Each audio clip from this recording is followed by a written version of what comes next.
तुम्हाला तुमच्या computer skills upgrade करायच्या आहे? दिशा कम्प्युटर इन्स्टिट्यूट घेऊन आले आहेत महा डिस्काउंट ऑफर। आता कोणताही कोर्स करा फक्त 1800 रुपयांमध्ये। संपूर्ण महाराष्ट्र राज्याचं लक्ष लागून राहिलेल्या माळेगाव सहकारी साखर कारखान्याच्या निवडणुकीत खऱ्या अर्थाने रंगत येण्यास सुरुवात झालेली आहे। माळेगाव सहकारी साखर कारखान्याची निवडणूक ही चौरंगी होत आहे। खऱ्या अर्थाने उपमुख्यमंत्री अजित पवार यांच्या नेतृत्वाखाली निळकंठेश पॅनेल तर शरद पवार यांच्या नेतृत्वाखाली बळीराजा शेतकरी पॅनेल तसेच रंजन तावरे आणि चंद्रराव तावरे यांच्या नेतृत्वाखाली सहकार बचाव पॅनेल या निवडणुकीत उतरलेले आहेत। खऱ्या अर्थाने युवा नेते युगेंद्र पवार देखील गावागावात जाऊन या प्रचाराची धुरा सांभाळत आहेत। आपल्यासोबत युगेंद्र दादा पवार आहेत। दादा, कशा पद्धतीने एकंदरीत चौरंगी लढवत आहे, कशा पद्धतीने प्रचाराला प्रतिसाद भेटत आहे? प्रतिसाद खूप चांगला भेटतोय। कालपासून परवापासून आपण आपला दौरा सुरू केला आहे। भरपूर गावं आता आपली फिरून झालीत, साधारण 15-20 गावं आता फिरून झालीत। जिथं कुठं आम्ही जातोय आम्हाला खूप चांगला प्रतिसाद तिथं बघायला मिळतोय। दादा, एकंदरीत कारखान्याच्या हितासाठी कोणकोणते प्रश्न घेऊन आपण सभासदांसमोर जातात? नाही, सगळ्यात महत्त्वाचा प्रश्न म्हणजे चांगला भाव ऊसाला मिळाला पाहिजे, ऊस वेळेवर गेला पाहिजे आणि कामगारांना तिथं न्याय दिला पाहिजे। हे 3 मुद्दे सगळ्यात महत्त्वाचे आहेत आमच्यासाठी। दादा, एकंदरीत उपमुख्यमंत्री अजितदादा यांनी स्वतःच्या चेअरमन पदाची नावाची घोषणा केली, कसं पाहता एकंदरीत ही बाबी? नाही, आता शेवटी ते म्हणालेत की ती त्यांची इच्छा होती आणि जर ते करत असतील तर मग चांगली गोष्ट आहे। एकंदरीत सुप्रिया सुळे प्रचाराच्या नारळाच्या दिवशी म्हणाले की तुम्ही दोघांना संधी दिली, आता आम्हाला एकदा संधी द्या। परंतु काल सहकार बचावचे चंद्रनाथ तावरे म्हणाले की त्यांना संधी मिळालेली आहे कारण गेल्या वेळेस ते एकत्र होते। नाही, काय आता एकत्र आहेत, एकत्र होते हे बोलायला सोपं असतं।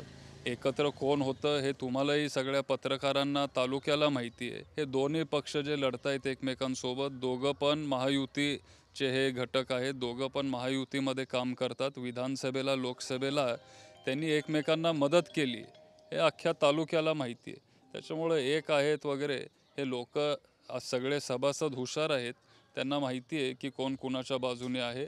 आणि हे दोन्ही जे बाकीचे पॅनल आहेत, कपबशीचं असेल किंवा किटली, हे कधी ना कधीतरी पवारसाहेबांच्या मार्गदर्शनाखालीच काम करत होते। आज पवारसाहेब आपल्यासोबत आहेत, ते आपल्याला मार्गदर्शन करतायत, त्यांचा सगळा अनुभव हा आपल्या पाठीमागे आहे आणि त्याच्यामुळे विजय पण आपला निश्चित आहे।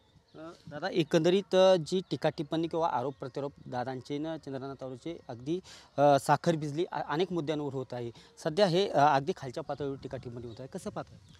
नाही, काय पवारसाहेब नेहमी आम्हाला मार्गदर्शन करतात की सहकारमध्ये आपण राजकारण आणलं नाही पाहिजे आणि त्याच्यामुळे ते दोघं एकमेकांशी जर भांडत असतील तर मग तो त्यांचा प्रश्न आहे। आम्हाला फक्त सभासदांसाठी काम इथं करायचं आहे।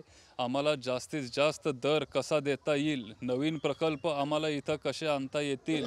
आता PLA म्हणून एक नवीन प्रोडक्ट आहे। परवा आम्ही मुंबईत एका कार्यक्रमाला गेलेलो। PLA म्हणजे प्लास्टिक, जे आपण आता पाणी पितो किंवा जे प्लास्टिकचे खुर्च्या असतात ते आता आपण साखरेपासून बनवू शकतो। हे आपल्याला इथं आणता येईल का हे आम्ही बघतोय। किंवा आता AI, कृत्रिम बुद्धिमत्ता, AIच्या माध्यमातून शेतकऱ्यांचं उत्पादन आपल्याला वाढवता येईल का, आपल्याला क्रशिंग वाढवता येईल का, साखरेची क्वालिटी आपल्याला सुधारता येईल का, कामगारांना न्याय आपल्याला देता येईल का, हे सगळे आपले खरे मूळ मुद्दे आहेत। आणि त्याच्यामुळं आम्हाला खरं तर राजकारण इथं करायचं नाही आहे। हा शेतकऱ्यांच्या प्रपंचाचा विषय आहे। आम्हाला कुणासोबत भांडायचं नाही आहे। फक्त आमचे जे मुद्दे आहेत किंवा सभासदांसाठी आपण काय करणार आहे हे आम्ही लोकांसमोर पुढं मांडायचा प्रामाणिक प्रयत्न करतोय।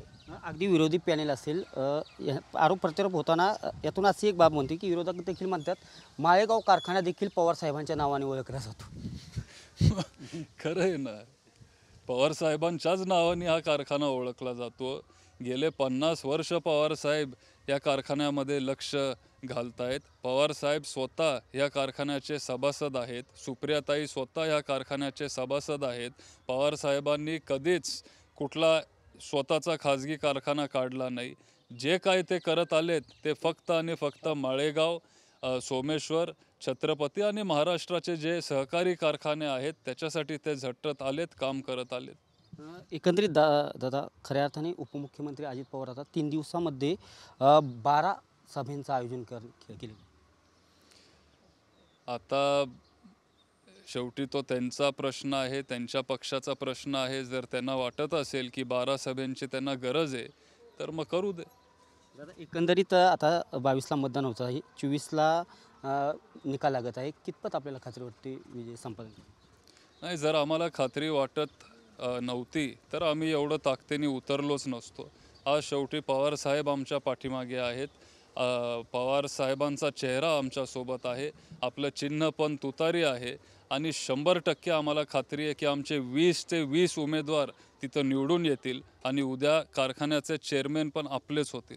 नक्कीच होते युगेंद्रदादा पवार. खऱ्या अर्थाने 24 तारखेला गुलाल आमचाच असेल आणि पवारसाहेब यांच्या नेतृत्वाखाली आम्ही ही निवडणूक लढवत आहे. पवारसाहेबांनी जे कारखान्यासाठी काम केलं आहे ते सभासदांसमोर आम्ही घेऊन जात आहे. खऱ्या अर्थाने आमचाच विजय नक्की आहे असं युगेंद्र पवार यांनी सांगितलेलं आहे. दीपक कापरे, TV9 मराठी, बारामती. मला तुमच्या कम्प्युटर स्किल्स अपग्रेड करायच्या आहे? दिशा कम्प्युटर इन्स्टिट्यूट घेऊन आले आहेत महा डिस्काउंट ऑफ. आता कोणताही कोर्स करा फक्त 1800 रुपयांमध्ये.